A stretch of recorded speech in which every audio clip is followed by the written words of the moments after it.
to ask the Prime Minister to make a statement on the findings of the inquiry into the National Security Council leak. Chancellor of the Duchy of Lancaster, Minister for the Cabinet Office. Minister David Mr Speaker, sir, the National Security Council takes critical decisions about keeping this country safe. It was established in 2010, in part following lessons learned from the Iraq War, to ensure proper coordinated decision-making across the whole of government.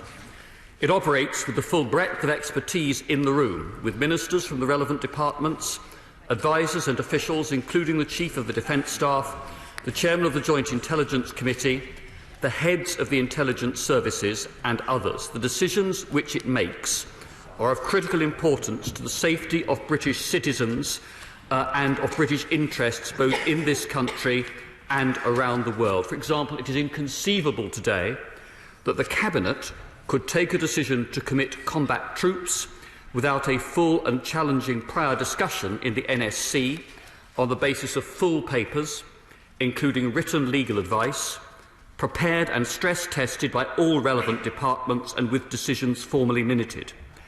And I am sure that the whole House will recognise how important it is that those decisions are taken in an environment in which members of the Council and those who advise them feel free to speak their mind with absolute certainty that the advice which they provide and the conclusions which they reach will remain confidential.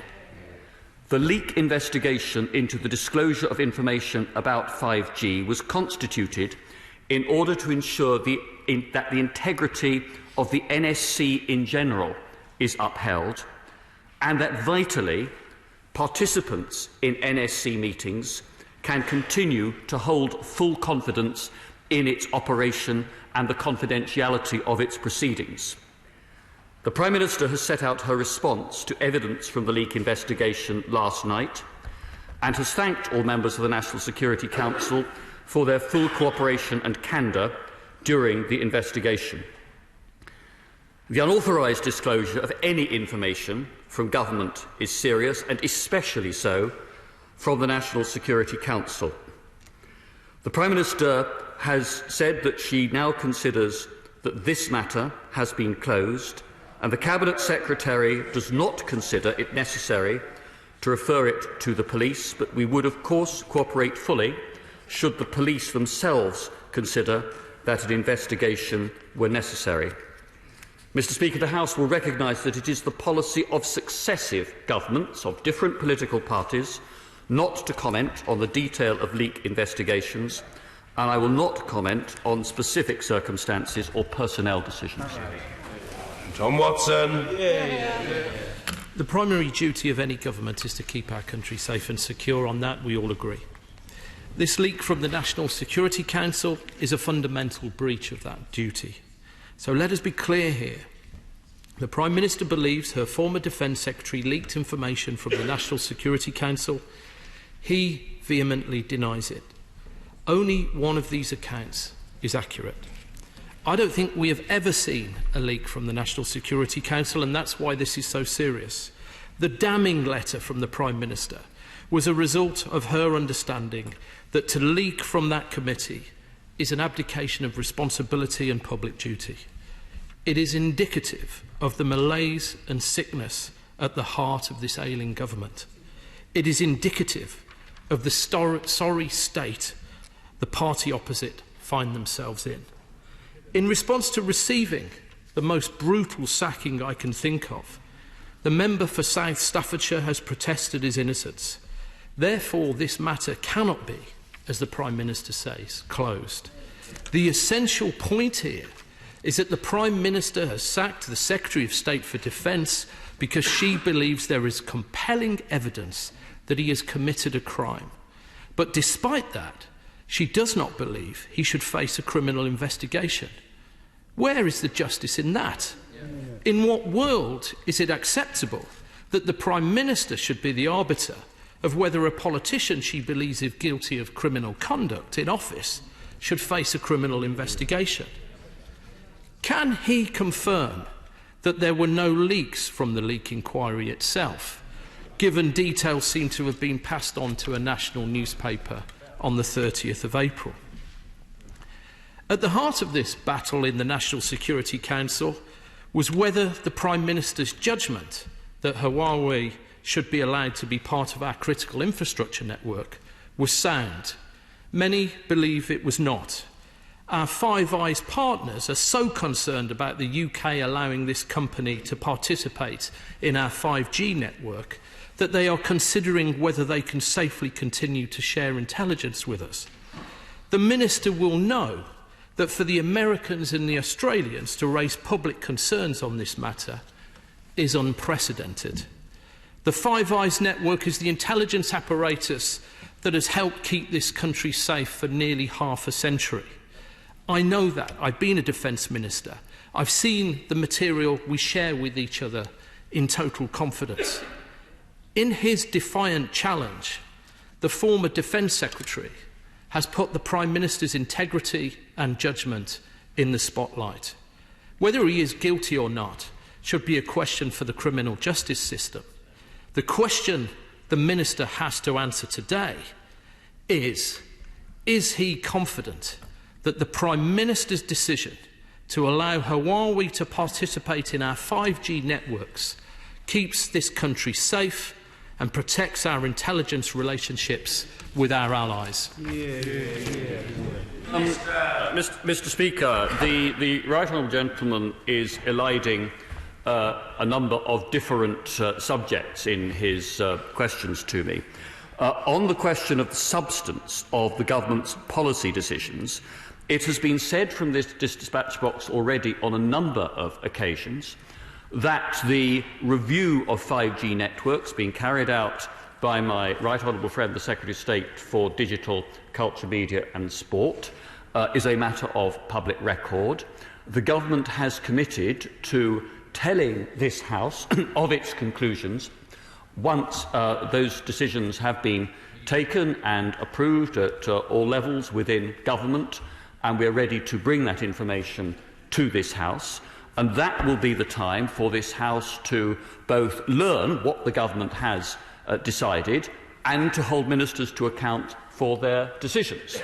I can reiterate to the House, Mr. Speaker, that the government's priorities for the future of telecommunications remain stronger cybersecurity practices, greater resilience throughout telecommunications networks, and diversity in the marketplace. As has again been said before from this dispatch box, this is a policy challenge that goes beyond a single company or even a single country.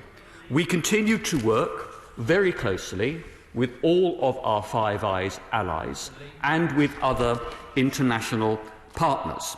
The problem about this particular case was not so much the question of the material that was disclosed, but the forum from which the leak came.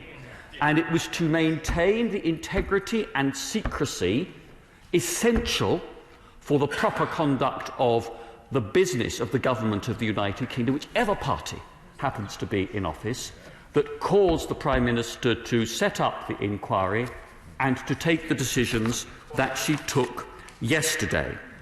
The inquiry, as far as I am aware, took place on the basis of confidentiality throughout its proceedings.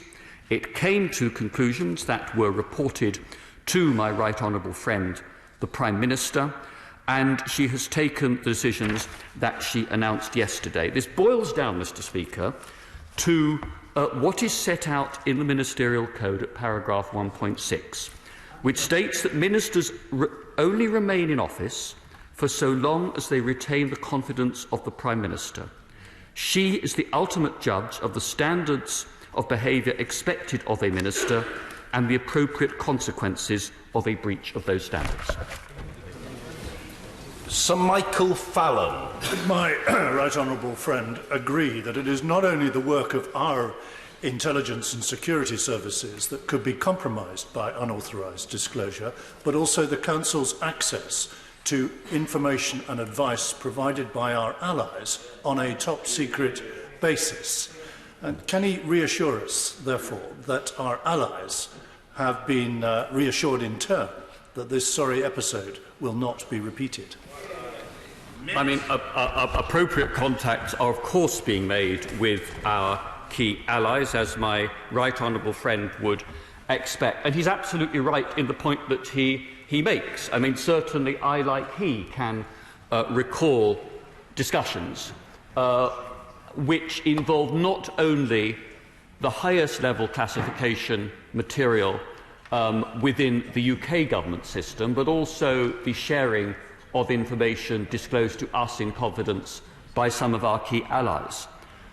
And without going, for obvious reasons, into detail, if I could just remind the House, Mr. Speaker, that amongst the subjects discussed at the National Security Council in the last year alone have been our analysis of and response to the chemical weapons attacks in Salisbury, and our analysis of and our response to the civil war and conflict in Syria.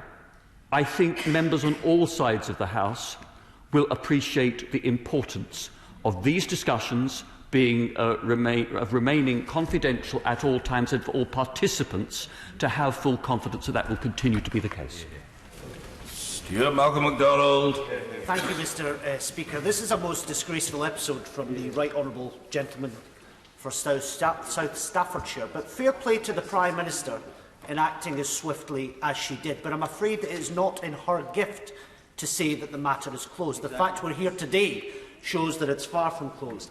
I want to take the Secretary to the Prime Minister's letter. It says in here in the 4th paragraph that all the Cabinet Ministers that were interviewed had answered questions, engaged properly and provided as much information as possible. But the Right Honourable Member for South Staffordshire, his conduct had not been of the same standard. So what was his conduct? What exactly was he avoiding answering? And can I ask about the purpose of the investigation? Surely to God, it wasn't just set up to determine who the leak came from.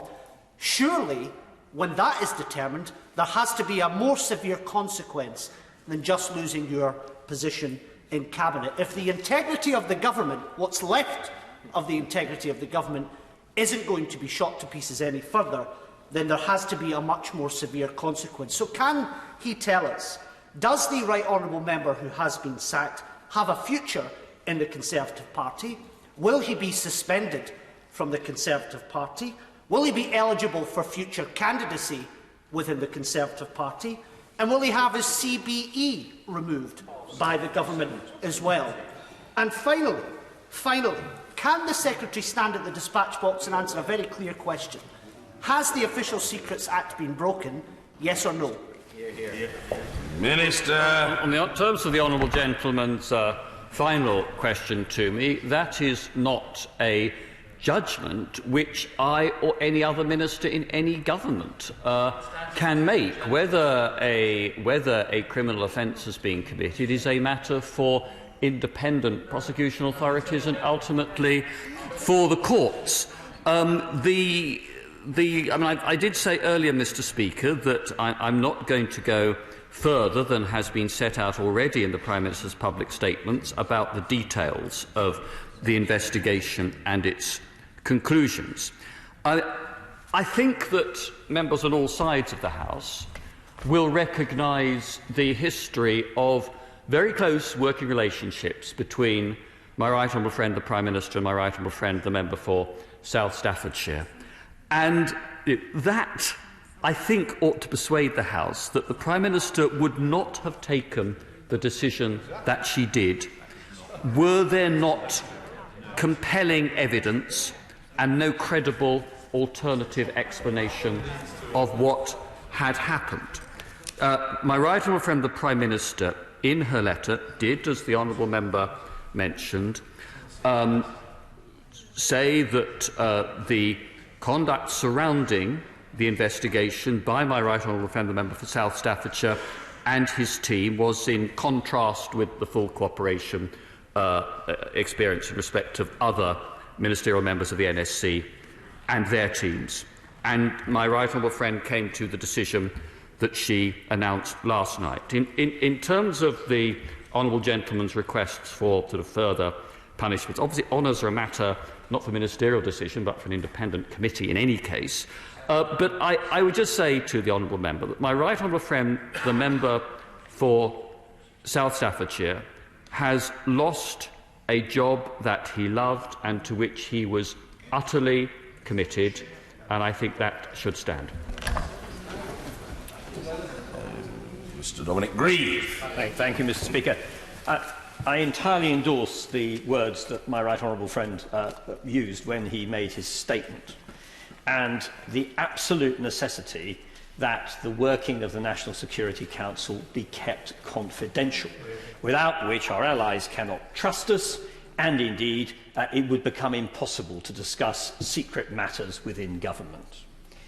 Does he, however, agree with me that the problem we now seem to have is that we have watched a progressive breakdown of collective responsibility? And unfortunately, what appears to happen is it has a corrosive quality which starts in the willingness to contradict colleagues over policy issues within the Cabinet, and then creeps incrementally into a willingness to brief externally on discussions of an increasingly secret nature. And does he share with me the hope that if some good comes out of this most unfortunate episode, it's finally a shot across the bows for those who think that that is acceptable behaviour? Minister. I agree with my right honourable friend about the corrosive effect of unauthorised disclosures. I think, Mr. Speaker, we've all of us got to be honest with ourselves. I don't think there's been a government in history from which there have not been leaks, from which there has not been gossip from time to time, and I'm looking across at the front bench opposite. My mind goes back to what we saw under the Blair and Brown administrations. But I do want to say this in response to my right honourable learned friend, the member for Beaconsfield. I do think, above all when it comes to National Security Council discussions, but I think this applies in particular to Cabinet too, that I think there is great merit in the very old-fashioned precept that members should speak with complete candour within the room and shut up when they get outside. Mr. Gibbon-Jones. Thank you. The member who speaks for the SNP asked a very direct question, whether or not he thought the Official Secrets Act has been broken. The Minister in reply said that it was for others to decide. Can I ask whether the Attorney-General has been asked for his opinion, or any other legal advice has been sought by the Prime Minister to come to that conclusion? Minister. It's not a matter for the attorney either, for any other minister. This is a decision that has been taken on the basis of the lack of confidence that my right honourable Prime Minister regrettably came to feel in my right honourable friend, the former Secretary of State for Defence. And it followed the principles that I set out in quoting from paragraph 1.6 of the Ministerial Code. Sir Oliver Letwin. Thank you, Mr. Speaker. Having been somewhat involved in the establishment of the National Security Council in its current form and having sat on it for 6 years, I completely understand the Prime Minister's correct understanding that it has to be a sealed container if it's to do its work appropriately, as the Minister has said.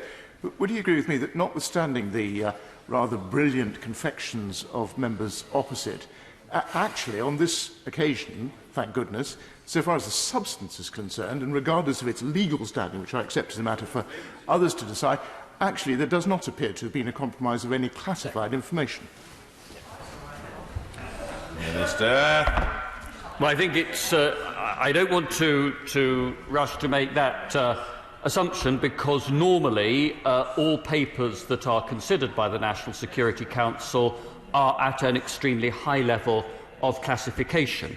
But the key point here, and which is where I think the thrust of my right honourable friend's question, and I agree with him on this, is that the issue at stake here was less the substance of the material that was disclosed than the principle of a leak from the National Security Council itself.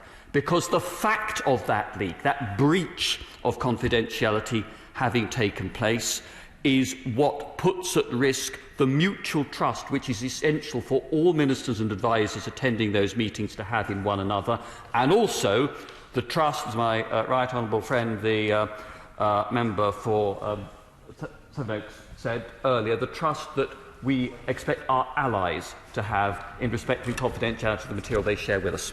Mr Alistair Carmichael. Thank you, Mr Speaker. The Prime Minister may or may not be right that as far as the Government is concerned, her exchange of letters yesterday is the end of the matter.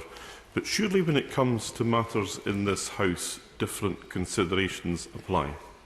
The Right Honourable Member for South Staffordshire and the Prime Minister are both members of this House. They have now got very different versions of events in relation to a matter of some national importance. And it is surely important that the House should know which of them is right. And for that reason, surely, either the Prime Minister has got to publish the evidence on which she lied, or else somebody else has got to be allowed to mark her homework. It cannot be possible that both of these mutually contradictory versions can be allowed to stand.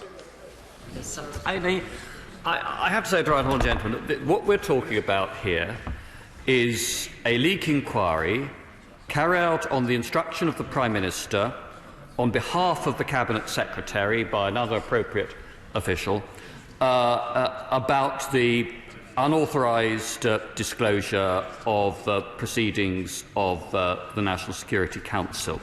It is an internal government matter, just as any such disclosure, any leak inquiry would be considered a matter for the government concerned, Labour, Conservative or coalition.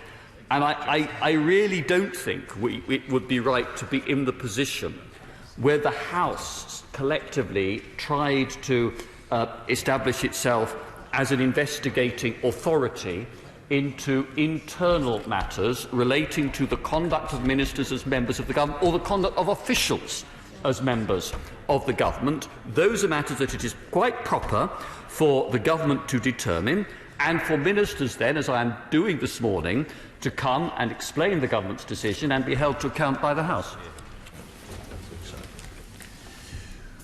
Justine Greening. Thank you, Mr Speaker. Having also sat on NSC for several years, I recognise how important it was that this leak inquiry was undertaken. But there's a broader question about the approach that both NSC and Cabinet need to take in order to serve the national and public interest. That's what's at the heart of this. And I think that I completely agree with my right honourable friend in relation to the NSC, but surely there's an element of this that does extend to how Cabinet is conducted and the rules around it and the behaviour of those who sit in Cabinet too. And isn't it now time to be clearer about the Ministerial Code of Conduct and the role of public interest in the briefings that are given externally? And the reason I say that is because on the one hand we have a freedom of information law that clearly sets a public interest test that is applied routinely by departments.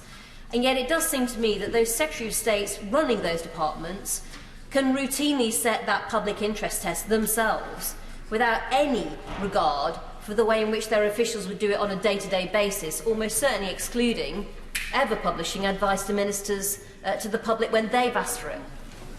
Minister. I would disagree with my right honourable friend on this point, that I think that ministers and their officials do take very seriously their duties to put the public interest first. That is absolutely central to the principles not only of the Ministerial Code but of the Civil Service Code, which, let us not forget, has statutory force, unlike the Ministerial Code.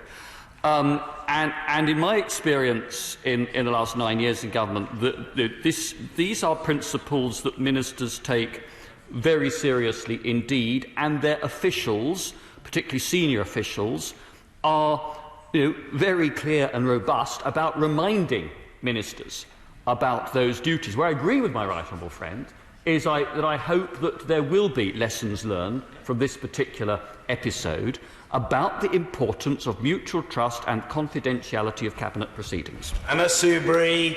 Mr. Speaker, for well-rehearsed reasons, this is clearly an extremely serious matter, and it's made worse. It's aggravated by the fact that the source of the leak was the Secretary of State for Defence. Mr. Speaker, many people believe that this really does mark the complete disintegration of this government, where some, and I emphasise some members, just have completely swept aside any scraps of decency and honour in the pursuit of blatant personal ambition. And I think this is really important. This isn't somebody who has said, I fundamentally disagree with this decision because it's against the public interest. This is somebody who has done it for his own personal ambition because of the crisis that exists in this government. In any event, I don't think there's any question at all, no ifs, no buts. This matter has to go to the police, and in that event, will my right honourable friend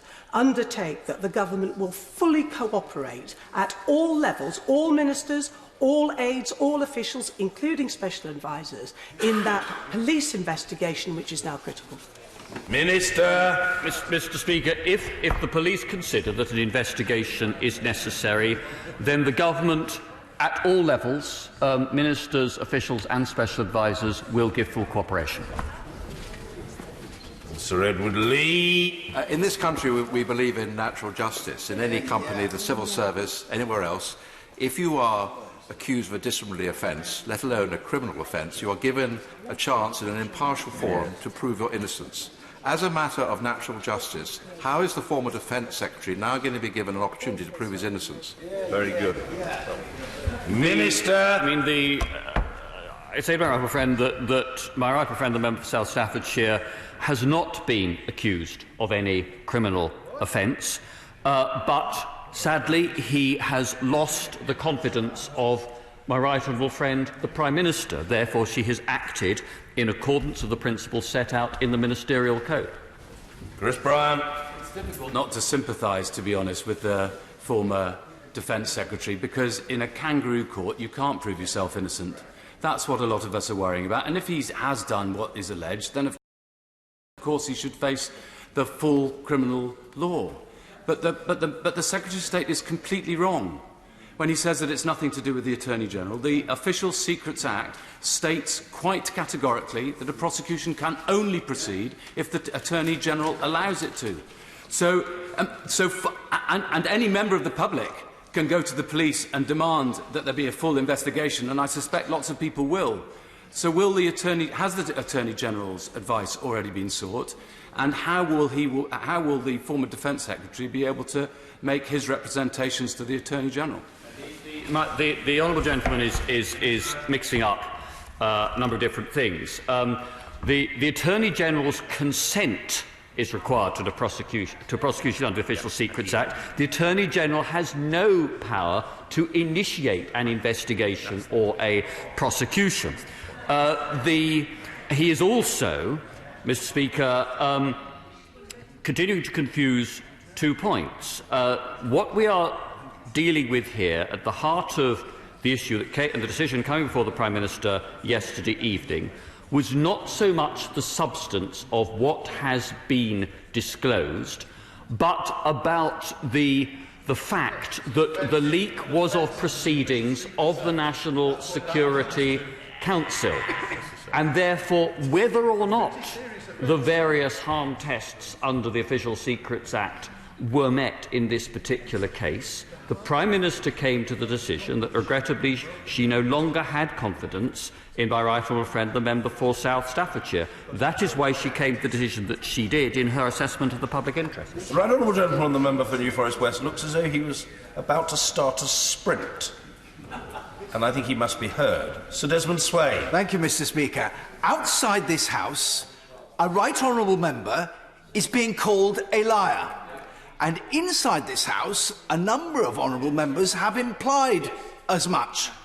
Natural justice demands that the evidence be produced so that his reputation can be salvaged or utterly destroyed, doesn't it? Minister. I have taken great care, I think, Mr. Speaker, in the language that I have used in the House today, and I'm not in the business of going around making allegations of the kind that apparently have been made outside the House. But the fact is that my right honourable friend, the Prime Minister, came to the conclusion, having read the investigation report, that there was compelling evidence to suggest responsibility on the part of the former Secretary of State for Defence for the leak that had taken place from the National Security Council, and that was the reason she took the decision she did. Andrew Stevens. Thank you, Mr. Speaker. The Prime Minister herself, as Chair of the National Security Council, is ultimately responsible for the security and the integrity of its meetings. Does the Minister agree, yes or no? Hence her actions yesterday. Steve Baker. Mr. Speaker, of course the principles of good governance must be upheld, but does this mark a turning point so that in future we will not see, I think further to the question from my right honourable friend for Beaconsfield, we will not see breaches of ministerial collective responsibility which undermine our negotiating position as we leave the EU? Minister. I sincerely hope, Mr. Speaker, that all ministers will abide by the principle that you speak with complete frankness in trying to shape and take decisions about collective government policy, and then when you leave the room, you support that government policy and you do not disclose details of the various arguments and debates that may have taken place in Cabinet or Cabinet Committee. Mr. David Hanson. I don't know, Mr. Speaker, whether the Right Honourable Gentleman for South Staffordshire has undertaken a leak or not. I'm not party to that information. But I do know, having sat on and sitting on the Intelligence and Security Committee and being subject to the same official secrets and the same briefings that ministers get, that if I had leaked at that committee, I would be subject to a criminal prosecution. So my question to the Minister is simply this. Did the Cabinet Secretary's report and has the Prime Minister's assessment at any time crossed the criminal threshold, and at any time has the Minister reported to the police, as any crime would do if it appeared at a business or personal premises? Minister. I mean, clearly, if there had been evidence to convince the Cabinet Secretary that a crime had been committed, or prima facie a crime might have been committed, he would have reported that to the Prime Minister, and he would have come to a different judgment about whether the government needed to refer this matter to the police. The decision that the Cabinet Secretary came to was that this matter did not need to be referred to the police. And there is a difference, to take up the Right Honourable Gentleman's initial point, between the tests for criminal offences that are set out in great detail, as he will recall, in the various clauses of the sections of the Official Secrets Act, and falling below the standards of confidentiality and other conduct that are required of government ministers under the Ministerial Code. Greg Hands. There are a few troubling aspects of this affair, to put it mildly. The Cabinet, I think we've seen, I think as most would agree, there's been a number of leaks from the Cabinet as a whole, particularly in the last 2 years. Yet those leak inquiries either don't seem to have been pursued or to have not led anywhere. There's an impression given that a leak from the Cabinet might be okay, but a leak from the NSC isn't, and I think we have to be very careful to avoid that. My reading of the Ministerial Code is I don't think it even mentions the NSC in the Ministerial Code as being a higher level of propriety. Can I ask my right honourable friend if there's any proposals to change the Ministerial Code in this regard? Minister. Well, the National Security Council, because it is constitutionally a committee of the Cabinet, would automatically be covered by the provisions of the Code which apply to the Cabinet and all Cabinet committees. The particularly serious nature of this leak derived from the fact that it is inherent in the nature of National Security Council discussions and of the papers going before National Security Council that the very highest degree of secrecy needs to be maintained. But my right honourable friend's point about the need for higher standards as regards Cabinet and Cabinet Committee meetings is also well made. Sean Cryer. Thank you, Mr Speaker. The Minister just said that the former Defence Secretary is not accused of committing a criminal act.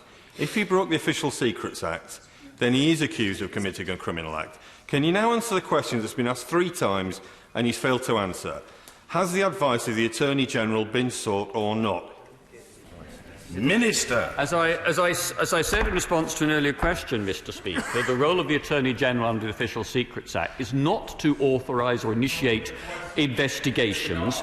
It is to give or withhold consent for a prosecution if and when a finished case is presented to him. Victoria Prentice. Thank you, Mr Speaker.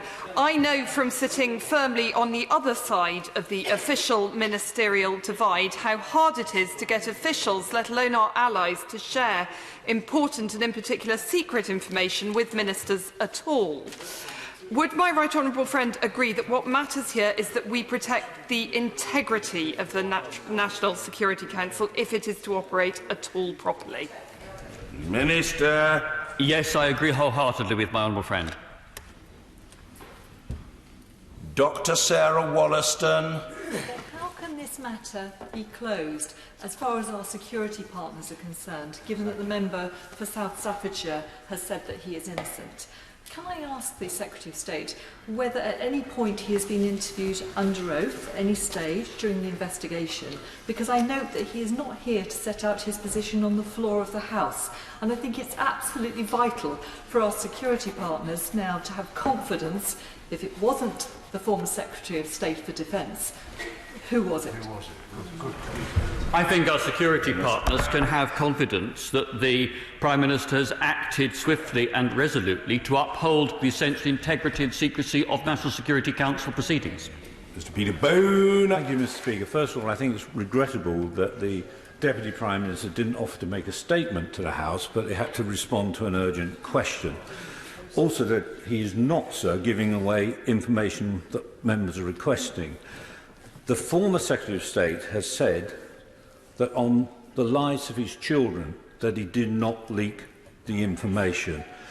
This seems to have been a kangaroo court reaching a decision in secret which we have no evidence to base any decision on. So you will remember what happened to the Right Honourable Member for Sutton Coalfield when there was a rush to judgment. He was forced to resign and it was proved what he was saying was true. Is the Deputy Prime Minister absolutely sure, without any reasonable doubt, that the former Secretary of State is guilty, or could it just be possible that the kangaroo court has made a mistake? Minister. Mr Speaker, there was a thorough investigation. Every ministerial member of the National Security Council and those officials and special advisers who might have had access to material relating to the proceedings of that particular meeting was spoken to, and as the Prime Minister's letter yesterday made clear, cooperated fully with the investigation. The investigation report was presented to the Prime Minister by the Cabinet Secretary. My right honourable friend came to the conclusion, having studied it, that there was compelling evidence to suggest responsibility on the part of my right honourable friend, the member for South Staffordshire, and she took into account, as she said in her letter to my right honourable friend yesterday, that there was a difference in the findings of the investigation between the conduct surrounding the investigation of my right honourable friend and his team compared with the conduct of other ministers and their teams. That is why she came to the conclusion she did. But I repeat, Mr Speaker, that this comes back to the question of ministers serving in office so long as they retain the confidence of the Prime Minister. That is a principle that applies to every government in this country, and it is what applied in this case. Alison Thewlis. Thank you, Mr Speaker. It is, by all accounts, now that the Defence Secretary is the 38th person to lose his job in this government that's riddled with incompetence and disloyalty. So it really is going something to actually be sacked by the Prime Minister. So why is it that such a grave breach of trust, as has been described by the Prime Minister, has led to his sacking, but not enough to call in the police? Minister. For the reasons that I've given in response to a number of questions earlier, that the key issue here is less the substance of what was disclosed, but the fact that the disclosure was made in respect of proceedings of the National Security Council.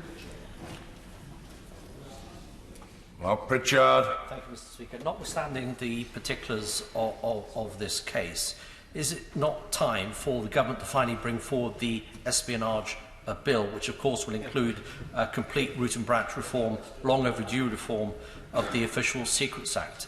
And despite the Deputy Prime Minister's comments today, is it also not the case that Cabinet leaks will continue as long as Cabinet papers retain the current classification that they currently do? Is it not time that we had a review of how Cabinet papers are classified, and all of them should be classified secret and above? Minister. Well, obviously, questions of the classification of documents are kept under review the whole time, although in my recent experience, there have been some Cabinet papers that have been classified at secret level, but others at lower level. It depends on the substance of what is included within those papers. In terms of my honourable friend's question about future legislation, obviously we are keen to bring forward the measure to which he referred and other bills to this House as soon as we can. Mike Gapes. Mr Speaker, clearly the former Secretary of State for Defence thought it was his way or the Huawei, and he has been told by the Prime Minister to go away, but he hasn't shut up. Isn't the reality that we will not get the truth unless there is a resignation or sacking statement by the former Secretary of State to this House and a chance for us to debate it and get to the bottom of this fiasco? Minister. Mr Speaker, it's a matter for my right honourable friend whether he wishes to apply to you to make a personal statement, but obviously there has been a public exchange of letters between the Prime Minister, my right honourable friend, the Secretary of State for South Staffordshire. I would just say that the Prime Minister came to her decision for the reasons that she has given, and I've tried to set out to the House this morning. I think that on her part, her sense that this decision was necessary was accompanied by a sense of real sadness, because this is not a decision, I think, that any Prime Minister would take lightly and not without considerable regret. Bob Blackman. Thank you, Mr Speaker. The National Security Council is a relatively modern phenomenon, and clearly my right honourable friend has set out some of the issues that the body has actually discussed. The clear concern, I think, of the House, however, is this. If the right honourable member for South Staffordshire is not responsible for the leak, which he says he's not, then someone within the National Security Council is. And therefore, it is absolutely vital, I think, in most people's view, that there is an independent police investigation to demonstrate whether he is guilty or not.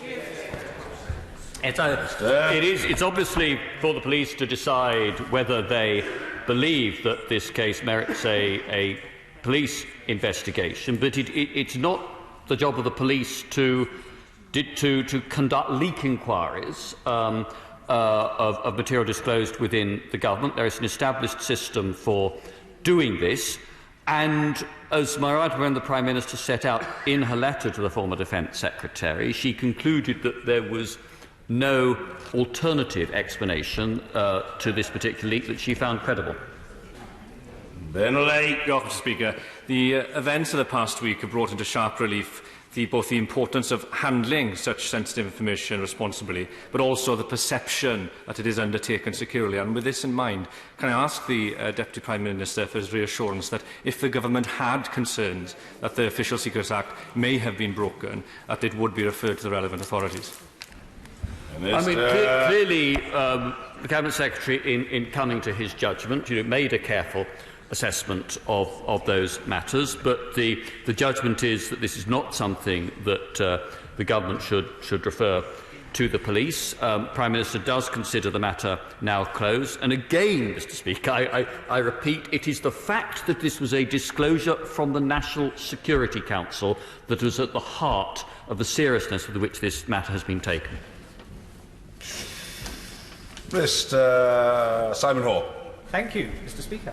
Can I welcome what my right honourable friend has said, and flowing from it ask him two questions. First of all, can you confirm that it is not naive or misplaced to still believe that we have a senior civil service which is imbued with integrity and probity, and that we can rely upon them? The second point, following on from my right honourable friend, the member for Sevenoaks, we know that the security and intelligence family is a close one, and like all families rely upon that mutual relationship of trust.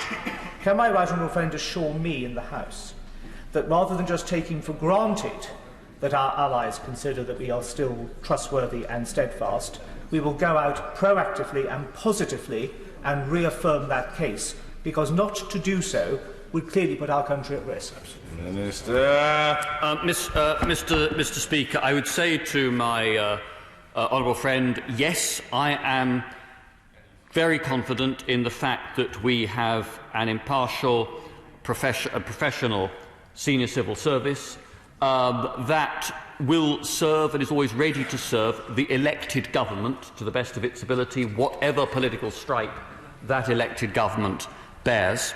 Secondly, I think that it is actions rather than words that will demonstrate to our allies on security and intelligence matters that they should continue to trust us, and just as we look to their actions when there are reports of things going wrong within their systems. But it is absolutely right that we need to act swiftly and be clear about taking action to put right any flaws in our system of the kind that we've experienced with the NSC in the last couple of weeks.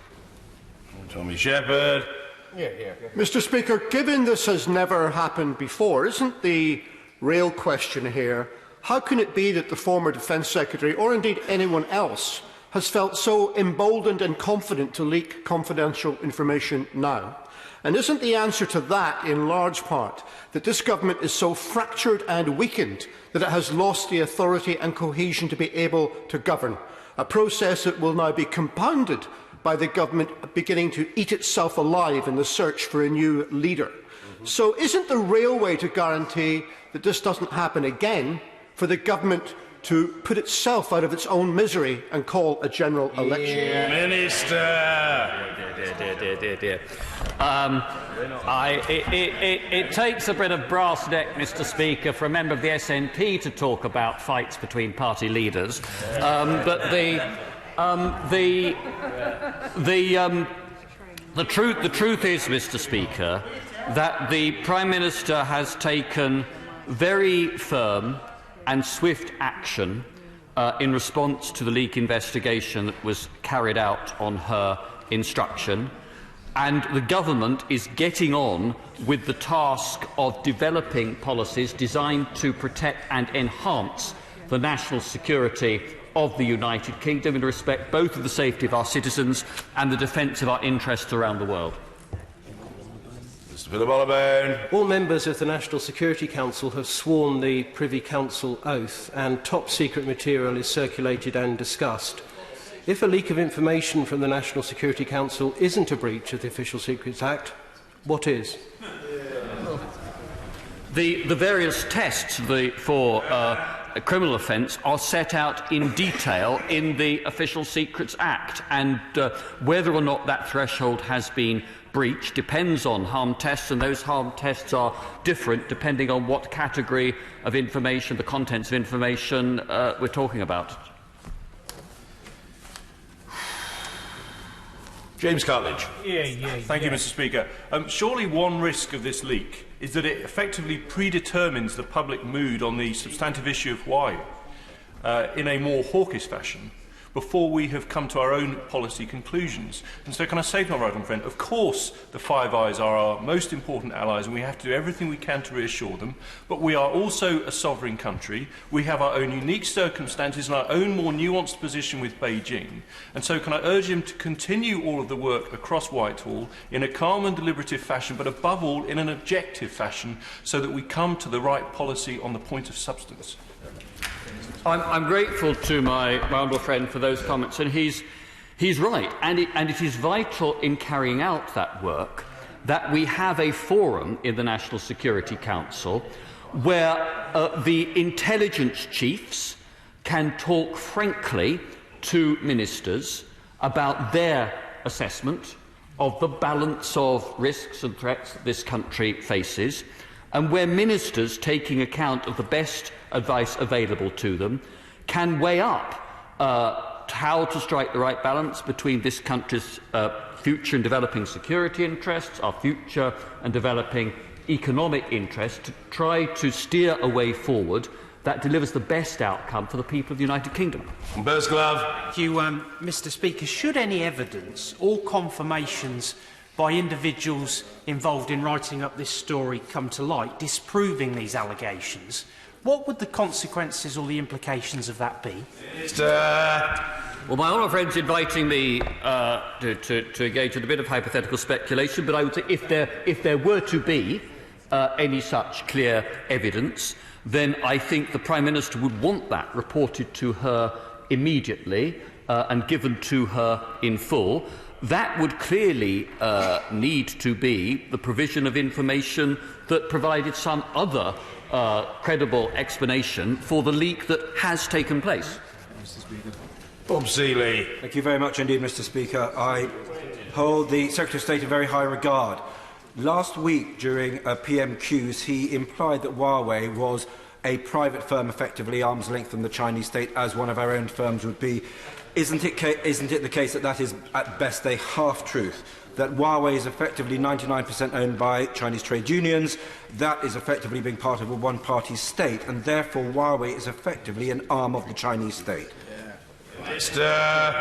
Huawei, and to the Huawei point, Huawei is officially owned by its employees. It is a private Chinese company. It is true, as I think I said at the dispatch box, I've certainly said on previous occasions, as have other ministers, that there is an issue wherein the Chinese law requires all Chinese companies to cooperate with the Chinese state.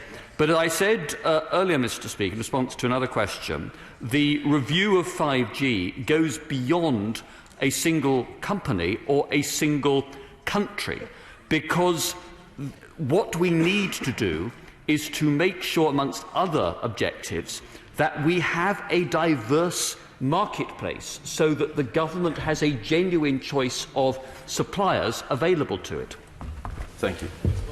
Yes, well, I'll take the points of order on the assumption, which I would like to think is safe, that neither member would seek to continue the debate that we've just had. I feel sure these are matters of order, and that the honourable gentleman from the front bench will focus with a laser-like intensity on that matter.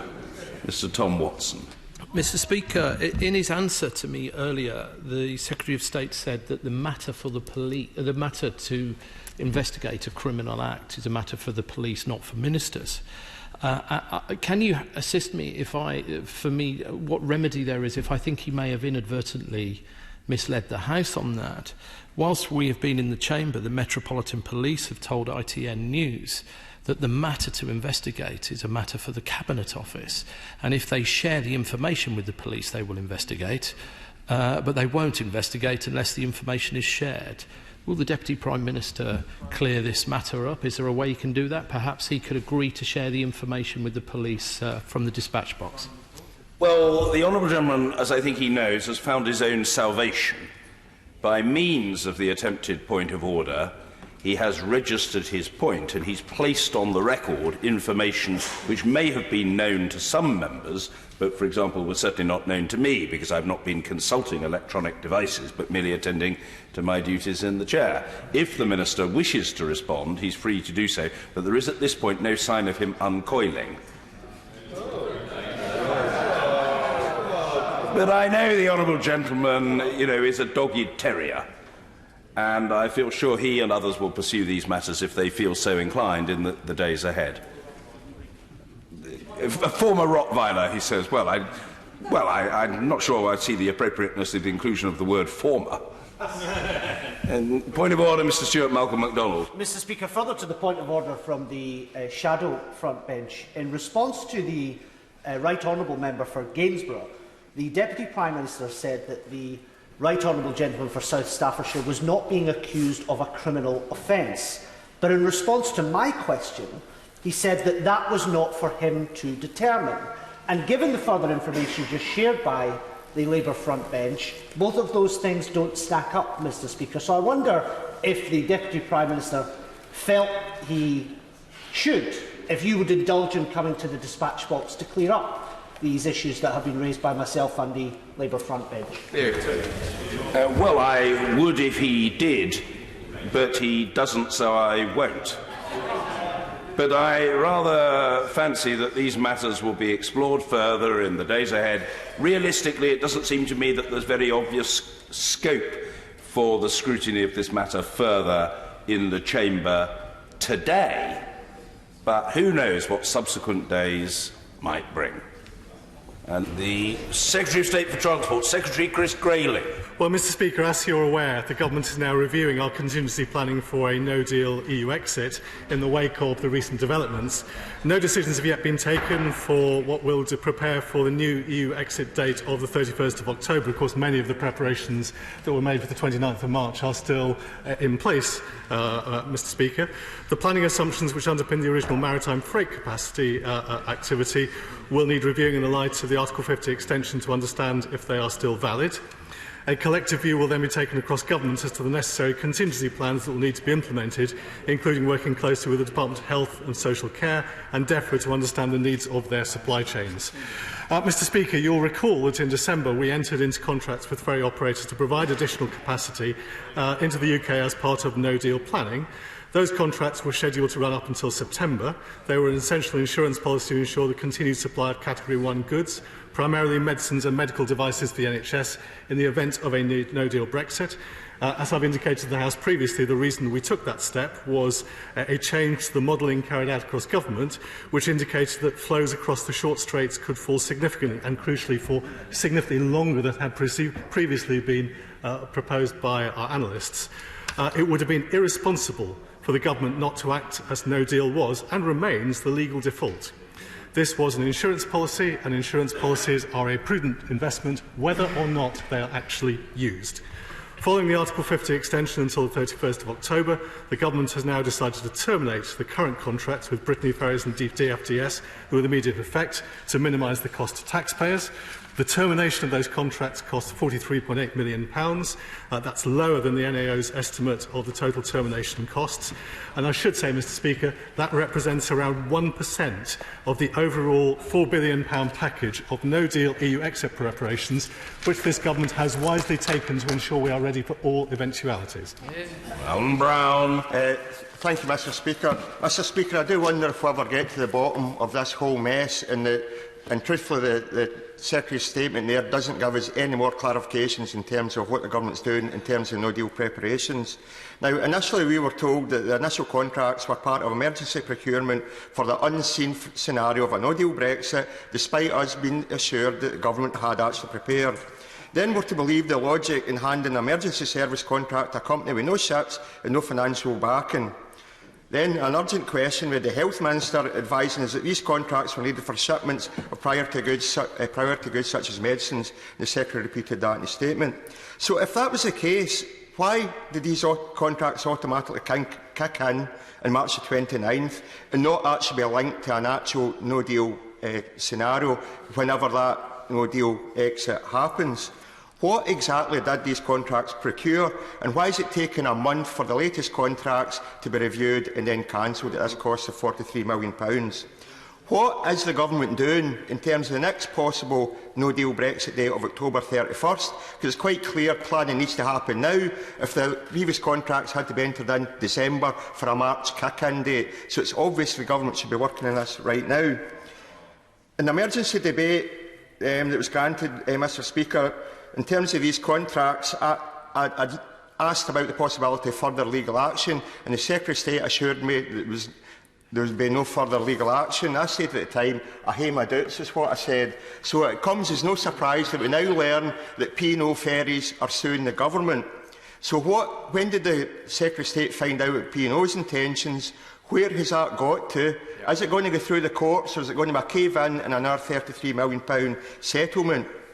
Now, Mr Speaker, I know that governments do not normally publish legal advice, but we're clearly in exceptional circumstances with these turning events. So will the government actually provide or publish the legal advice they've had over this period of time? What independent reviews is the government taking to understand the blunders that have happened and actually learn lessons from this so it doesn't happen again? Now, the Secretary repeated what the Minister said earlier on, that this £43 million cancellation of ferry contracts is only 1% of the Brexit preparation costs, as if it doesn't matter. In actual fact, these ferry contracts overall are going to cost probably up to £120 million, depending on the P&O settlement. So when does somebody become accountable for this waste of money? It's not negligible money, it's a lot of money.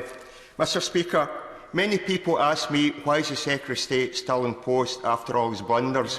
I can't answer that, but I would ask that he does the right thing and finally take responsibility and step aside. Mr Speaker, as usual, we've got the customary stream of nonsense from the honourable gentleman opposite.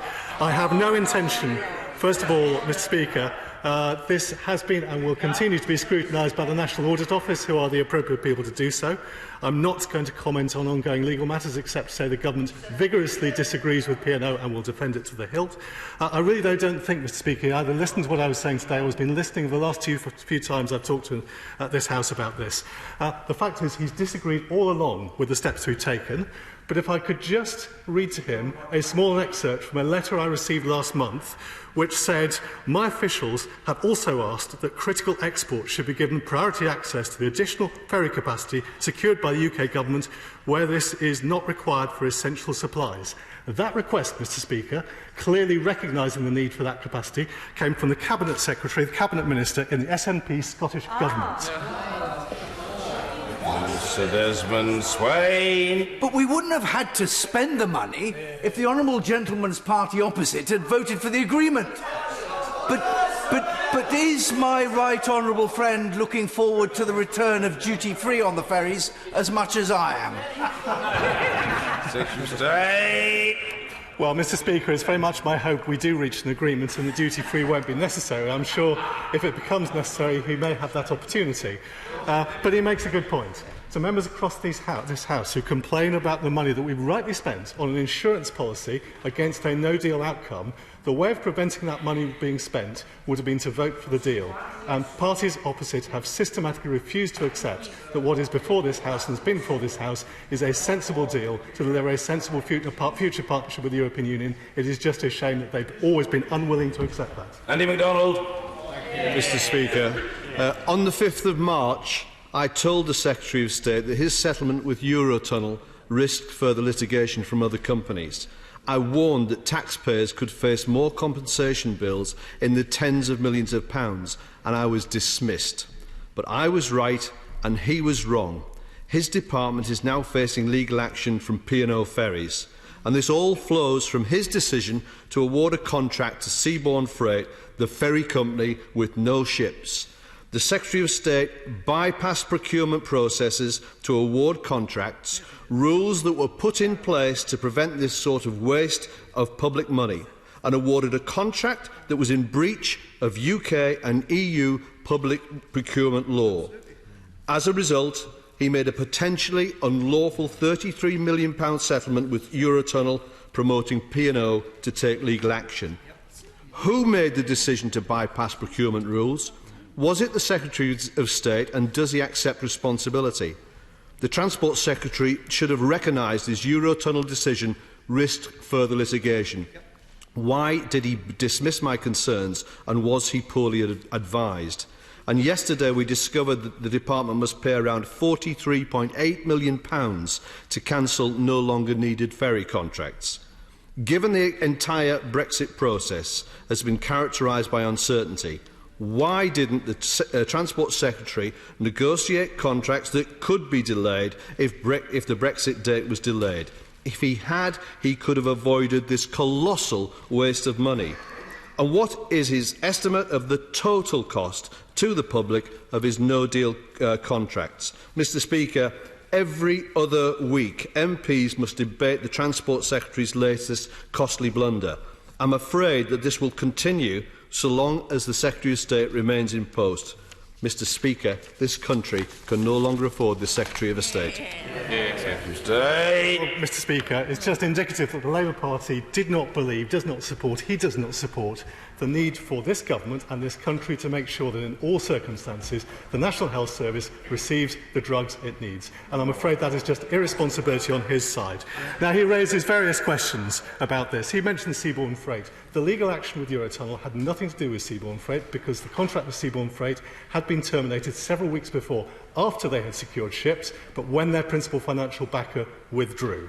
I bypassed no processes. These were done properly in accordance with government procurement rules. They have been vetted and looked at by the National Audit Office, who already provided one report on this. This was a collective decision by government to make sure that we could look after the interests of the National Health Service, that we took the right insurance policies in the event of a no-deal Brexit, and we will continue to take the right decisions and the right insurance policies if there continues to be, which I hope there won't be, a risk of a no-deal Brexit. Mr Peterbone. Thank you, Mr Speaker. I don't see how the House can blame the Secretary of State for believing the Prime Minister when she said on 108 times that we were going to leave on the 29th of March. And when her withdrawal agreement was defeated 3 times in the House of Commons, it would have been negligent of the Secretary of State not to have planned for a no-deal Brexit. The one thing for sure is the Secretary of State can't be blamed, maybe the Prime Minister can. And would the Secretary of State agree with me? A lot of people are making political points based on no evidence whatsoever.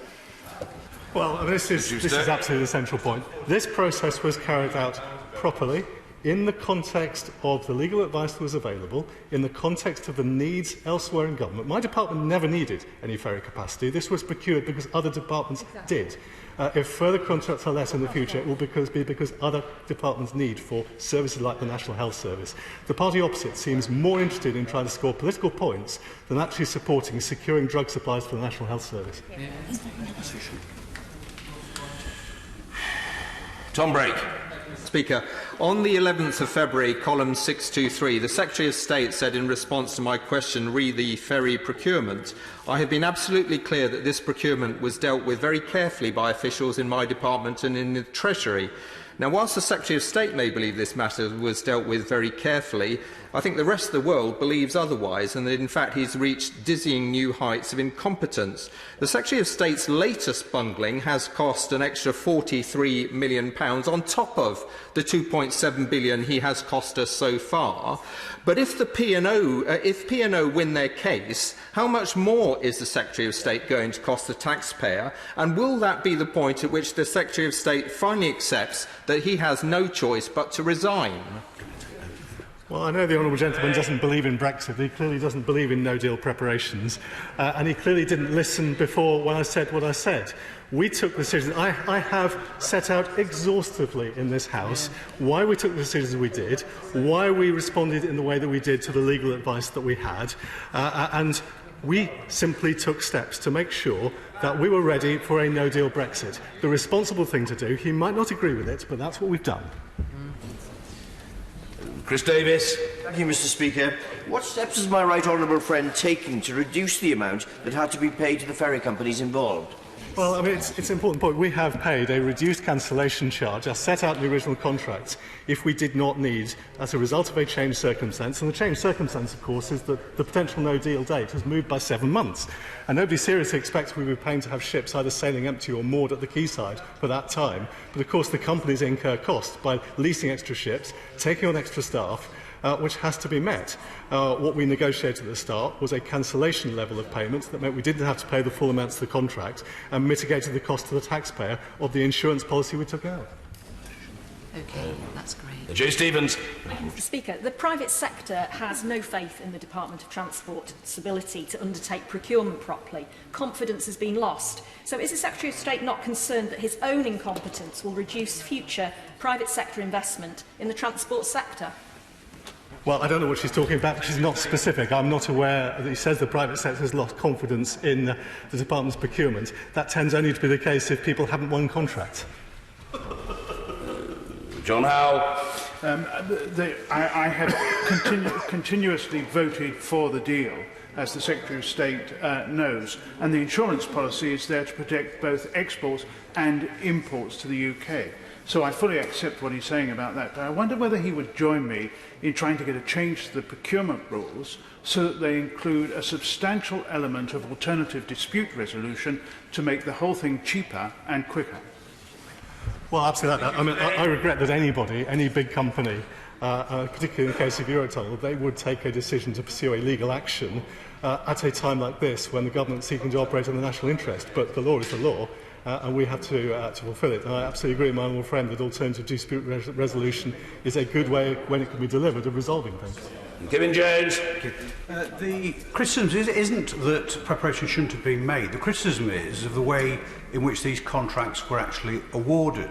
Now, the Secretary of State is doing his usual trick of standing back and saying he's the innocent bystander in this. So is he actually saying that he just followed the advice of his officials and signed this off? Or did he actually intervene and overrule, especially, for example, the seaborne freight contract, to ensure that they were awarded a contract? Or is he just going to hide behind what we've got with the train timetables idea? It's somebody else's fault, Gov, not mine.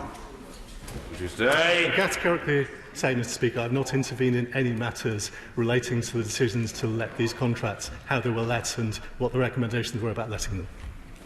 John Burscliffe. Thank you, Mr Speaker. Does he share my frustration with those in this House who I think wrongly rant that a no-deal Brexit would be catastrophic, but then oppose every single step taken to try and mitigate any of the concerns that that might bring about? The bit I don't understand, Mr Speaker, the party opposite don't appear to understand insurance. When you take out a home insurance policy each year, you pay your money out, you don't get it back, it costs you money, but you have it to protect you against an unforeseen eventuality. We took out this insurance policy because of a change to the forecast which suggested we might have a problem to deal with the flow of drugs to the National Health Service. That was the responsible thing to do, take out an insurance policy for the country. The party opposite might not want us to do that, might not want to look after the interests of the National Health Service, but we will. Thank you, Mr Speaker. The Secretary of State calls it an insurance policy, but I don't know what part of paying an insurance policy involves paying £33 million in an out-of-court settlement to a company because of his own incompetence. I think that's not really a viable and prudent form of insurance policy. Is the reality not that the government was never going to have no deal in the first place, and the reality is this has been the mother of all smokescreens by the government to raise the stakes and effectively playing poker with taxpayers' money? It's a flagrant misuse of public funds, and the Secretary of State should at least have the grace to admit that. I won't, because it's not true. Thank you. Bob Blackman. Thank you, Mr Speaker. Would my right honourable friend not confirm that the reality of this is that cancellation fees are a standard aspect of contracts that exist between government and private sector suppliers to cover the costs that legitimately are created when a contract occurs? In the event that cancellation takes place, it is perfectly reasonable for those costs to be covered. Otherwise, people would not contract with the government. Well, my old friend makes a very good point. But of course, Mr Speaker, what this underlines is one of the things that makes the business community much more concerned about a Corbyn government than Brexit. Because the party opposite not only doesn't understand business, it hates business, and it doesn't believe that government should work with business. We hear time and again how dismissive they are of business, and this is just another example. Wayne David. Does the government's interest in Newtons reflect a change in the government's attitude and policy towards Brexit itself? Mr Speaker, our policy has been consistent from the start. We want to leave the European Union with a deal. We'll continue to work to do so, but we'll make appropriate plans for all eventualities. Mr Speaker, all of us knew that a no deal might happen, but none of us could have said that it would definitely happen. So I don't know which is worse, whether the Secretary of State has overseen contracts that didn't have the flexibility and caveats built into them to allow for that eventuality, or whether he refuses to admit that that was a mistake. But whatever, this combination of incompetence and arrogance is costing the taxpayer a lot of money. So what assurances do we have that as we approach the October deadline and he begins over the summer to look at this process again, that he will learn from the mistakes and not waste even more money? Mr. Speaker, this is precisely why these contracts had early cancellation provisions, which enabled us to close the contracts down at a cost that was much lower than the full cost of the contract. Thank you. Order. We come now to the business question, which is not as heavily subscribed as is often the case, and therefore I think I can say with complete conviction, shush, boring, not necessary. I think I can say with complete conviction that this session should finish no later than 1 o'clock and preferably long before then. Business question, Valerie Vaz. Thank you, Mr. Speaker. Will the Leader of the House please give us the forthcoming business? Thank you, Mr. Speaker. The business for the week commencing the 6th of May will include, on Monday the 6th of May, the House will not be sitting. Tuesday the 7th of May, second reading of the Wild Animals and Circuses No. 2 Bill. Wednesday the 8th of May, Opposition Day, unallotted half day. There will be a debate on an opposition motion subject to be announced, followed by motions relating to select committee appointments. Thursday the 9th of May, debate on a motion on acquired brain injury, followed by a general debate on the 25th anniversary of the death of John Smith, former leader of the Labour Party. The subjects for these debates were determined by the Backbench Business Committee. On Friday the 10th of May, the House will not be sitting. Madam Deputy Speaker, 2 weeks ago we were devastated to see the pictures of the fire at Notre Dame. Many colleagues have raised with me the similar risks that face the Palace of Westminster, one of the most celebrated UNESCO World Heritage Sites. So we are redoubling our efforts to progress with the restoration and renewal of Parliament. Colleagues will have seen significant work going on to protect against fires and falling masonry.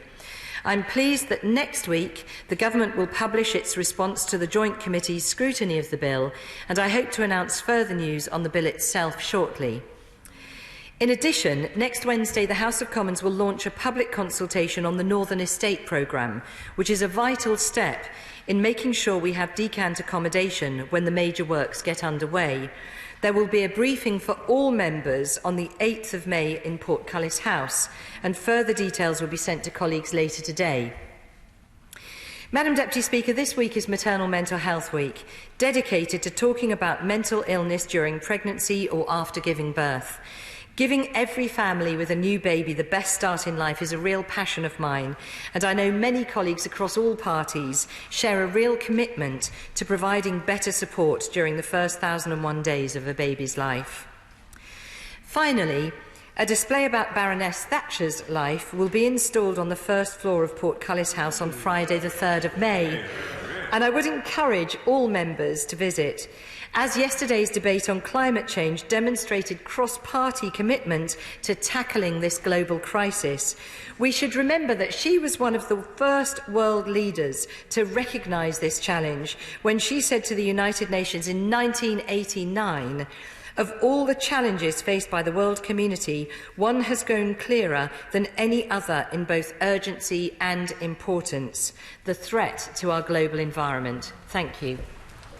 Leader of the House, Valerie Vaz. Thank you, Madam Deputy Speaker. Can I thank the Leader of the House for the forthcoming business? And I wonder whether the portrait of Baroness Thatcher will be taken out of her room and put on display. But Baroness Thatcher was a scientist, and we know that the science is right on climate change. But can I also thank her for the opposition half day next week? And it feels somewhat like with Wild Animals and Circuses and the debate on John Smith. 25 years, the most amazing Labour leader that we've, probably possible Prime Minister that we couldn't have, 25 years since his death, that it feels like Opposition Week, Madam Deputy Speaker. But we're grateful for all those debates. I don't know if the Leader of the House is able to provide us with any further information on Whitsun recess dates or even the summer recess dates. And, of course, we need an updated version of the list of ministerial responsibilities. Given that the business is quite light, I wondered if, and I previously asked the Leader of the House, if she could table the non-contentious probate fees order of 2018 so we can have proper scrutiny of it. My honourable friend, the member for Sheffield Hallam's mum, is a probate lawyer, so she's quite keen to see that this is debated. Madam Deputy Speaker, we're breaking records again, the longest time without a Queen's speech. Can the Leader of the House, I don't know if she's raised it at a Cabinet meeting, could she confirm whether the Queen's speech will either be in June or in September, as some people have mooted? Prime Minister's spokesperson has said there is no specific date for a new session. Madam Deputy Speaker, that is a bizarre state of affairs. I don't know any other government which has been run like this, particularly as there has been only 5 years since 1900 when a Queen's speech hasn't taken place. It feels like the government don't want to or can't get their legislative agenda through Parliament. Could I ask the Leader of the House when the withdrawal agreement is likely to be debated again? Will that be part of an ordinary debate, or is it likely to be part of a new Queen's speech? And you know, Madam Deputy Speaker, we actually list the Prime Minister's engagements. I wonder if we should now list the Prime Minister's dinner engagements, because there was Ladies' Night, and a donor donated £135,000, and there were Cabinet Ministers who were there, which makes it £19,285.71 for each Cabinet Minister. Now, the previous donation by this donor was ruled as impermissible by the Electoral Commission, but I understand she's now got leave to remain and now on the electoral register. There were 2 former Home Secretaries there, including the Immigration Minister, and I hope there was no link between the two. And Madam Deputy Speaker, while they were having dinner with the donor, the DWP is sending misleading letters to GPs and doctors stating that their patients do not need a fit note anymore, as they have been found fit to work. The lack of clarity over when GPs should issue fit notes could put patients' finances and health at risk. My honourable friend, the member for Battersea, who is the Shadow Disabilities Minister, raised a point of order because the Secretary of State said that the BMA and the Royal College of General Practitioners have signed off these letters, when in fact they haven't. They put out a letter yesterday saying they hadn't. So could we have a statement from the Secretary of State exactly what the status of these letters are to GPs? Will they be withdrawn or updated? And Madam Deputy Speaker, while they were having dinner with the donor, schools and teachers are having to pick up the costs of government cuts. NASUWT poll found that 2 out of 3 teachers add their own cash to squeezed school budgets by paying for classroom stationery. That is the reality. It's not the opposition saying it. That's the reality of teachers on the ground. Could we have a statement on why teachers and staff in schools are using their own money to keep schools running? Now, the government will say they've had record investment. That is clearly not the case on the ground. And, Madam Deputy Speaker, while they were having dinner with the donor, the government is failing criminal barristers across the country. 95% of members of the Criminal Bar Association have threatened to begin walking out of trials and are refusing to take on new work over a pay dispute with the CPS.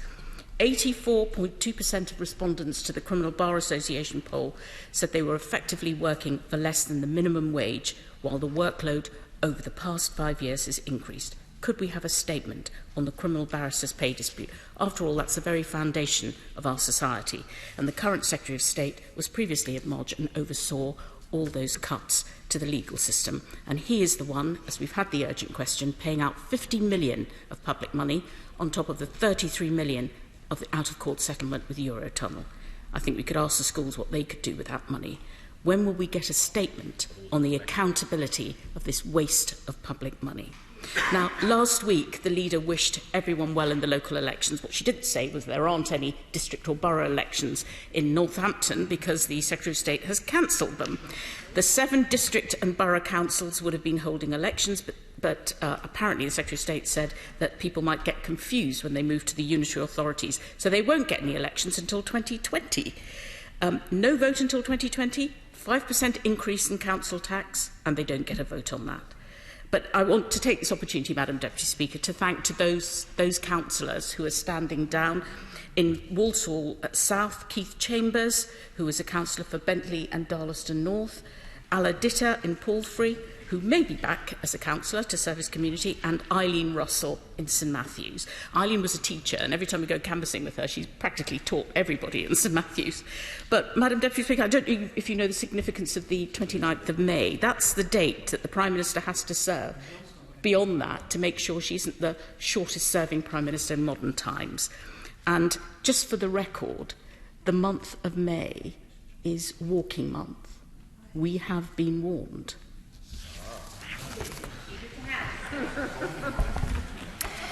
Well, Madam Deputy Speaker, the Honourable Lady opposite has made some rather unpleasant insinuations and accusations, but I'm sure those are a matter for her. I can absolutely assure her that none of her insinuations have any merit to them, and it's a great shame that she chooses to accuse individuals of making improper donations, that she chooses to accuse people of dining whilst others are suffering. It's a very regrettable lowering of the tone, particularly at business question, which is actually normally quite friendly and respectful towards one another. To answer her specific questions, she says next week is Opposition Week. In fact, the Wild Animals in Circuses Bill is a very important part of domestic legislation, which she indeed herself called for in previous business questions for the government to bring forward. So I hope she'll be pleased about that. Whitsun and summer recesses will be subject to the progress of business, as they always are. She asks for a list of ministerial responsibilities. I will take it up again on her behalf. She knows that these are issued periodically and will be again. On the SIs on probate fees, she raised this in business questions on the 11th of April. A debate was requested then. In fact, the SI had already been debated in committee on the 7th of February, and we will bring forward an approval motion in due course. She asks about the length of the session. She will understand, I'm sure, that the purpose of the Queen's speech is to set the government's agenda for the parliamentary session. It is available online for her reference if she wishes to see how we're doing against the Queen's speech. What I can absolutely assure her is that our legislation is making a real difference to people right across the country. Over 40 government bills have already received royal assent, including, Madam Deputy Speaker, the EU Withdrawal Act, the Sanctions and Anti-Money Laundering Act, the Nuclear Safeguard Act, the Automated and Electrical Vehicles Act, the Space Industry Act, the Tenant Fees Act, the Domestic Gas and Electricity Tariff Cap Act. She's looking a bit horrified, but these are actually making a really positive difference to people's lives, which is great news. She asks when the debate on the withdrawal agreement bill will be held. She'll be aware that there are cross-party talks underway at the moment, so she will no doubt be as aware, possibly more aware than I am, on the progress of those talks. We all hope they come to fruition very soon, and that we actually do make some progress in delivering on Brexit, which is something that this House has committed to doing, and we seem to have failed singularly to achieve so far. Finally, Madam Deputy Speaker, she asks about a number of points, but some very serious points about fit notes. We have health oral questions on the 7th of May. I would encourage her to raise the question of doctors providing fit notes on the 7th of May. She asks about schools funding. She will be aware that the government has provided significant funding for the education of our young people. And actually, if we look at the outcomes, there are 1.9 million more children now being taught in good and outstanding schools than there were in 2010. That's something we should be proud of. And in particular, the number of pupils taking Maths A-level has risen for the past 8 years and is now the single most popular choice, which is brilliant news. She asks about the pay dispute for criminal barristers. What I can say to her is I understand from my excellent PPS that the Justice Select Committee is looking at this issue, so there'll be more to say about that soon. And then finally, she makes the point about Northamptonshire, which is considering moving to unitary authorities, and therefore it would not be right to be holding elections this year. They have been postponed for a year. There will be more news about that very soon, but I would like to take this opportunity of paying tribute to everybody who's putting themselves forward for public service at the local elections, and to wish everybody great success. Thank you. Peter Bone. Thank you, Madam Deputy. I'd like to add my support to what the leader just said about the local elections. So many people will take part, the candidates, and most of them, of course, will lose. And it's a great tribute to our democracy what local councillors do. You will recall, Madam Deputy Speaker, that the Prime Minister went to Brussels and on her own device decided to keep us in the European Union past April the 12th until the 31st of October. This House has not had a chance to debate or vote on that. At the last business question, I think the Leader of the House said that she would allow the prayer from my right honourable member for Stafford and that we would have a debate and vote on the negative SI. Could the Leader confirm when that is going to happen? Yes, I'm grateful to my honourable friend for allowing me to raise this issue again.